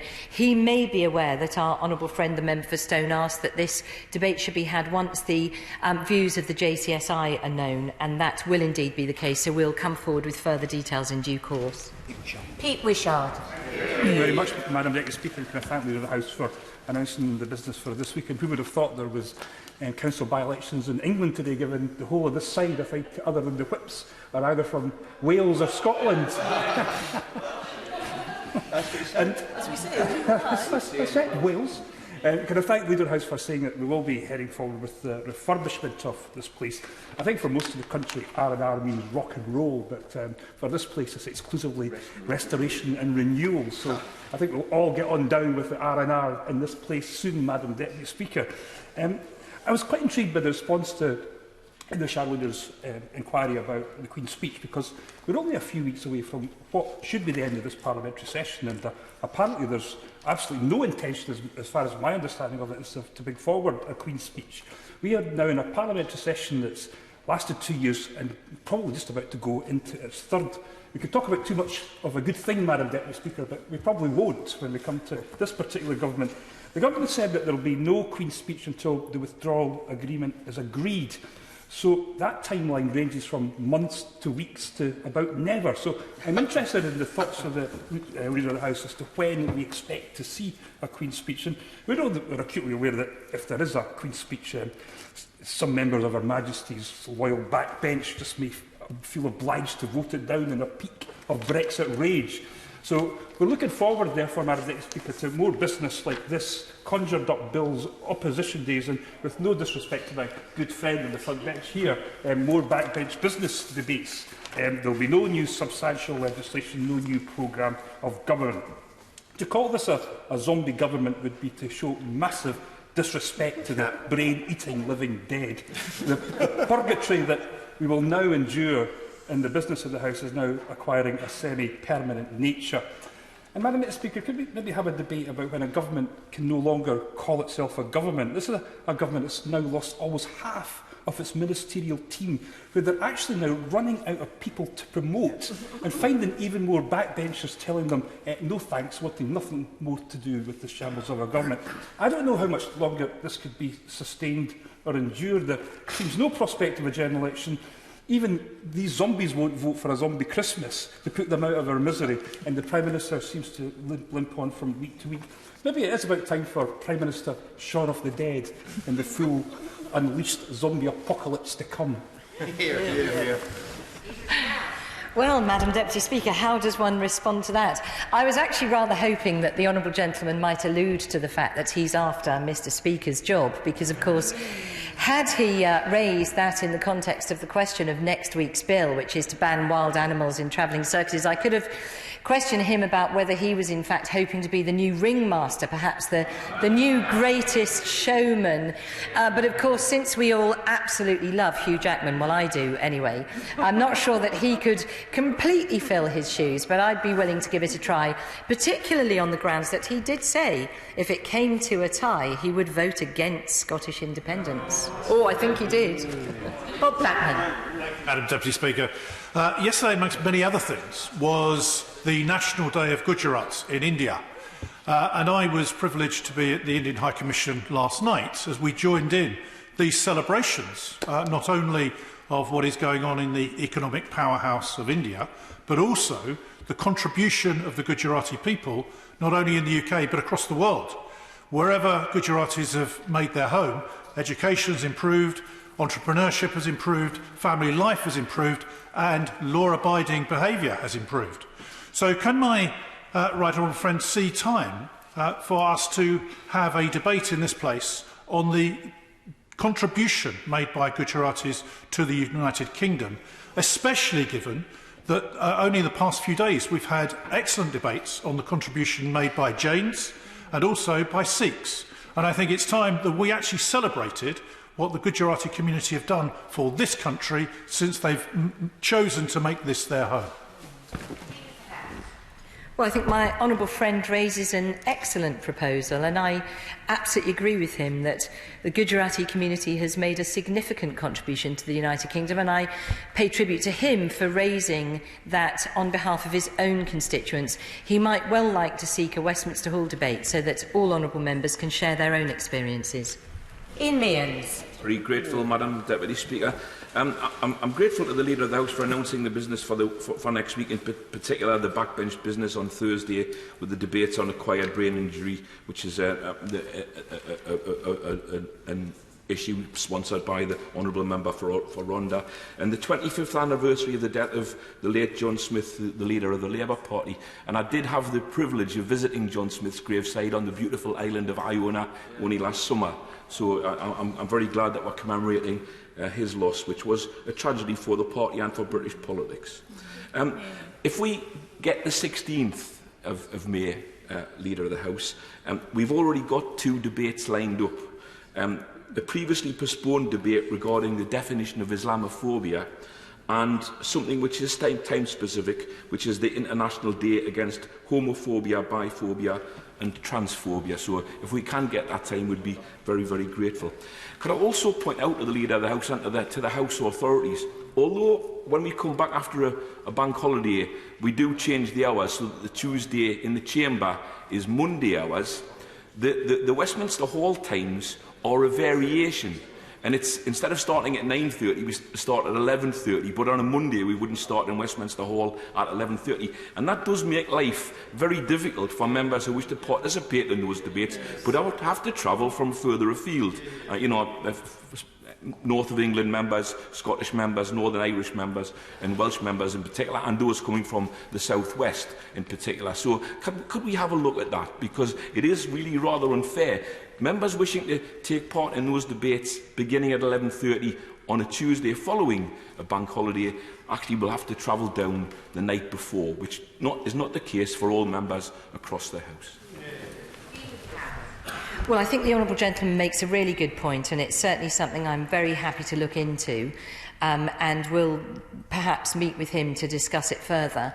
To his points about the 16th of May, I will certainly bear that in mind. I was very disappointed to see, in particular, the debate on Islamophobia having to be pulled because of the number of statements on the day, so it would be very good to see that reinstated, as well as the other debate he mentioned.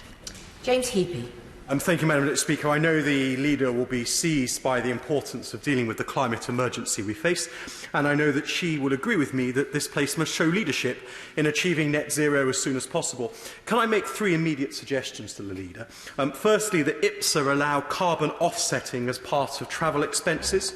Secondly, that those travelling on House of Commons business should be steered towards low-carbon transport options where available, or otherwise have their carbon offset by the House authorities as part of those travel arrangements.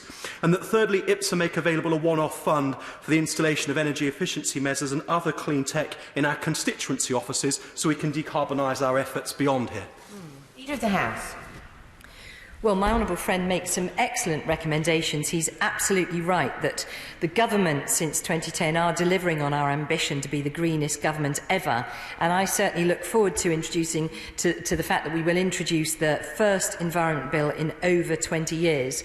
To his recommendations about what more Parliament can do, I will certainly take those very seriously. For myself, I always choose to travel by broomstick, since I'm so frequently accused of being a witch, and I find that's a very low-carbon green form of travel, Madam Deputy Speaker. I commend that to all other honourable members, but we can certainly see what more can be done. Jo Stevens.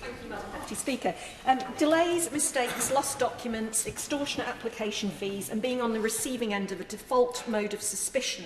This is the experience every single week that my constituents' interactions with the Home Office involve.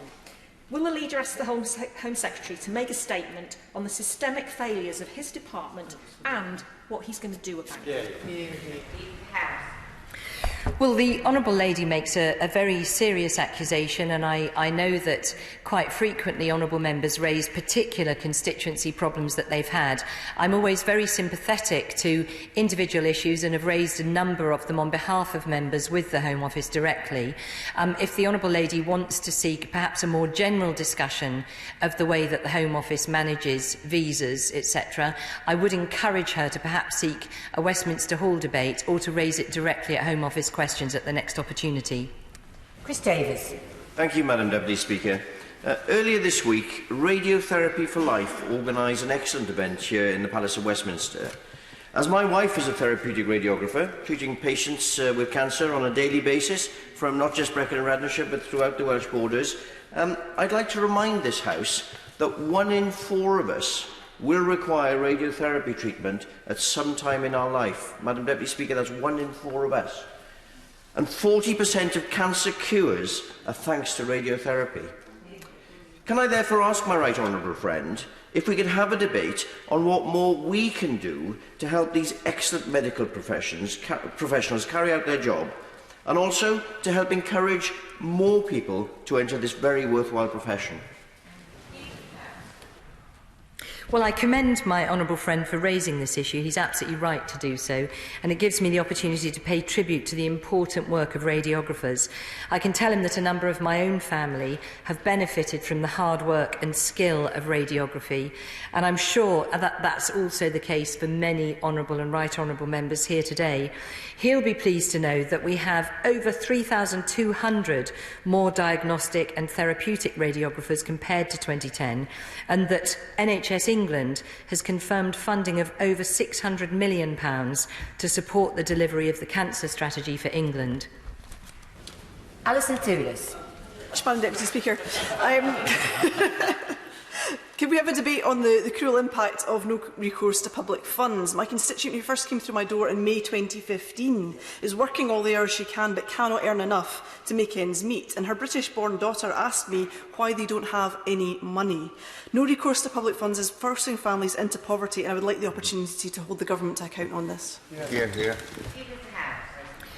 Well, the Honourable Lady raises a very serious issue, and she's right to do so. As ever, if she wants to write to me about the particular case, I can take it up on her behalf. But otherwise, I would suggest that she seeks an adjournment debate so she can raise the issue more generally with ministers. Kevin Brennan. Thank you, Madam Deputy Speaker. Can we debate Yemen? My constituent, Luke Simons, is still held captive by the Houthis in Sana'a, and despite the efforts of the Foreign Secretary and the UN and others, that's still the case. His family are becoming increasingly exasperated. The new minister did promise a meeting before Easter with me and the family, and that hasn't materialised, and I've not yet heard back from his office. Could she use her good offices as well to encourage that meeting to take place as soon as possible? Well, I'm sorry to hear from the honourable gentleman that there's been no progress with a meeting, and I will certainly make contact with the department again and remind them of their commitment to that meeting. Obviously, as all honourable members know, Yemen is the world's worst humanitarian catastrophe. There's an awful lot that the UK government is doing to try and find a way forward, and I'm sure that they'll be very happy to speak to the honourable gentleman. Patrick Grady. Deputy Speaker, the Leader of the House, I know, values the contribution that faith communities make to our society. So will she arrange for a Home Office Minister to urgently come to the House and explain why recent changes to the Tier 5 visa system will make it more difficult for churches and temples to bring in supply ministers over the summer? I know that Catholic churches in my constituency are very concerned. It's on the front page of the Archdiocesan newspaper, and she'll know that her own honourable friend for East Renfrewshire raised this with the Prime Minister. So can we have a minister? When will a minister come and explain this unnecessary and difficult decision and unexplained change of policy? Well, I certainly recall my honourable friend for East Renfrewshire raising that at Prime Minister's questions, and I do, if I recall, the Prime Minister said that she would ensure that this was considered. I will also take steps to ensure that the Home Office are aware of this particular concern, and if the honourable gentleman wants to write to me with any specific examples, that would be helpful. Jessica Morden. Madam Deputy Speaker. In January, the DWP announced draft regulations for compensation payments for those who have moved from universal credit and lost their severe disability premium payments. 3 months on, there's no movement from the Government, and in the meantime, vulnerable constituents are suffering. When can we approve this much-needed support for severely disabled people? Well, the Honourable Lady will be aware that the Government has sought at all times to put people with disabilities at the heart of our policy. The intention behind introducing far greater personal independence was to provide better support for people living with disabilities, and indeed many more, hundreds of thousands more disabled people are now in work than they were in 2010, giving them the opportunity to support their own lives. She raises a particular question about a judgment that was made, and we do have work and pensions questions on Monday the 13th of May. I would encourage her to raise her question directly with ministers then. Marion Fellows. Thank you, Madam Deputy Speaker. Next week is National Deaf Awareness Week, a unique campaign in that so many different organisations participate, each able to provide their own work within the broad spectrum of deafness. This year's theme is celebrating role models in education and employment, health, sport, entertainment, family and youth, technology and politics. Can we have a debate in government time on how best government can support deaf people to contribute even more fully as they would wish in society as a whole? Well, I'm grateful to the Honourable Lady for raising this issue.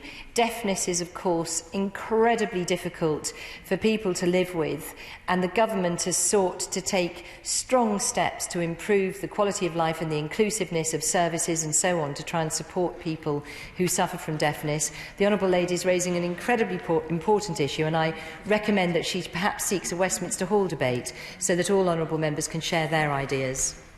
Chris Bryant. Thank you, Madam Deputy Speaker. I don't think so cruelly of the Leader of the House. I think of her more as the Wizard of Oz.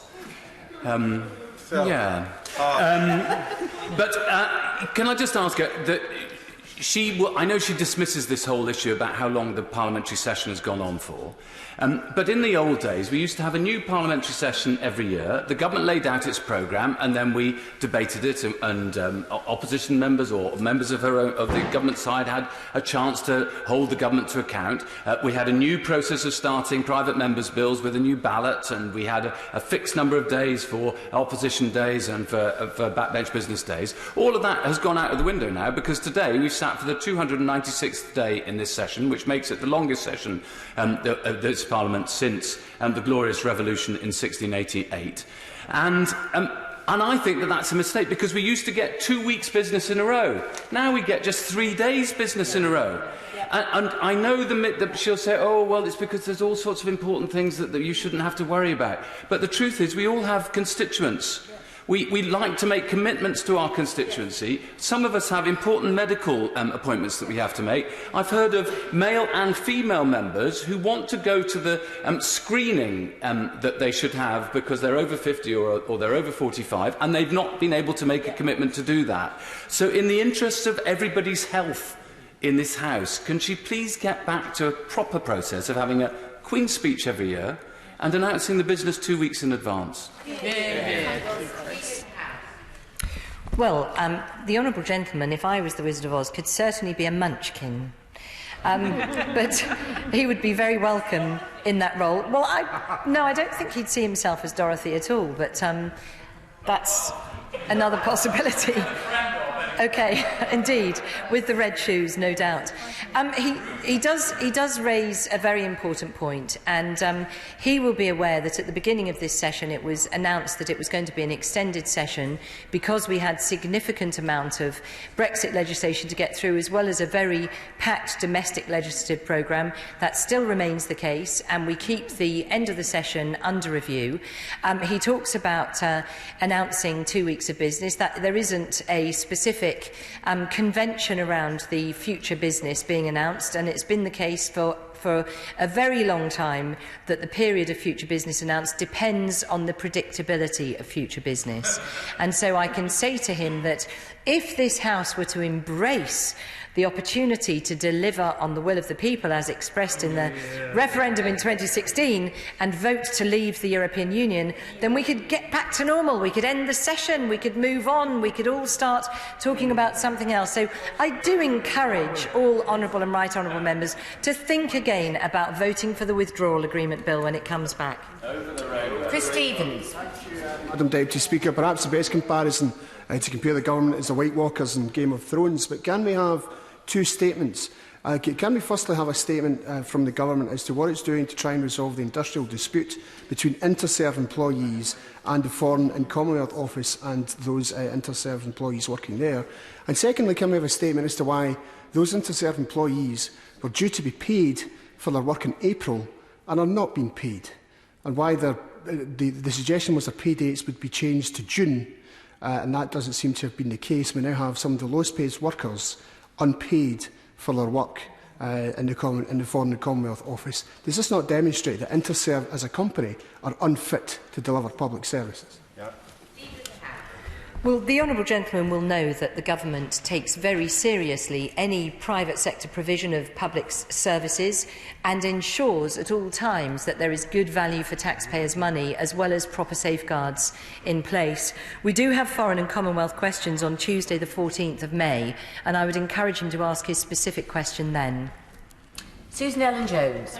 Madam Deputy Speaker, I know that we will all welcome the fact the Transport Committee are conducting an inquiry into road safety, but it strikes me that it's been a heck of a long time since we've had a debate on road safety issues in this House, and one particular concern of mine is the issue of excessive speeding and driving bans, or in many cases the lack of driving bans. I can think of examples in North Wales of certainly in one case of a car doing 122 miles an hour and of a bike going at 138 miles an hour, and I believe they were both on single carriageway roads in rural areas. I'm really concerned about this. Would the Leader of the House please consider having a debate here in government time on this? Well, the Honourable Lady is raising an incredibly important issue. Not only she's talking about top speeds on single-lane roads, but of course also there's a major issue in towns with people speeding through towns and past schools and so on, really creating a dangerous situation. I would absolutely encourage her to perhaps go to the backbench committee and seek a debate so that all honourable and right honourable members can make their own views known. Patricia Gibson. Madam Deputy Speaker. Diffuse intrinsic pontine glioma, DIPG, is the second most common type of primary high-grade brain tumours in children and affects around 40 children each year in the United Kingdom. It is not amenable to surgery, and radiotherapy is only for palliative purposes, with just 10% of children affected surviving longer than 2 years after diagnosis. And this prognosis has not improved in the past 40 years. Will the Leader of the House make a statement on the need to increase further funding for research into DIPG to further improve and enhance recognition and treatment of this devastating illness as we approach DIGP Awareness Day on the 17th of May? Well, I'm grateful to the Honourable Lady for raising this issue. Quite often in this House, colleagues do raise rare and unusual forms of cancers and other illnesses, and it's absolutely right that they do that. And whilst I think we can all be proud of the significant increase in people surviving cancers in general, it's concerning that she says that the survival rates haven't improved in many decades. We do have health questions on Tuesday the 7th of May, and I would encourage her to raise her issue directly with ministers then.